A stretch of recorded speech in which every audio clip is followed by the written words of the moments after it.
Pulang lupa at berdeng bundok. Atraksyon yan sa Ilocos Sur. Sa Apayao naman, asul ang tubig sa underground river.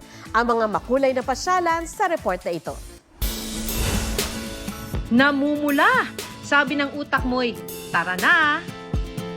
Dahil totoong namumula ang lupa dito sa bundok ng Cervantes, Ilocos Sur. In contrast yan sa lush green na tanawin. Kaya naman instant attraction yan dahil ang feels ala Switzerland. Handa ang katawan sa 2 hours na hiking. Pero pwede rin ang 4x4 adventure o sumakay ng motor.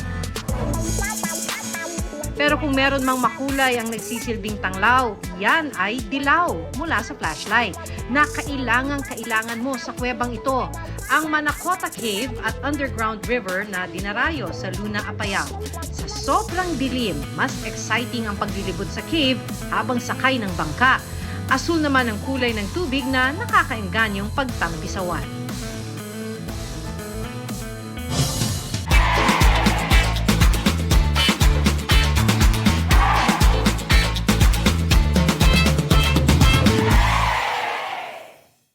Huwag magpahuli sa mga balitang dapat ninyong malaman.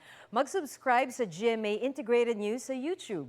Sa mga kapuso abroad, subaybayan nyo kami sa GMA Pinoy TV at sa www.gmanews.tv.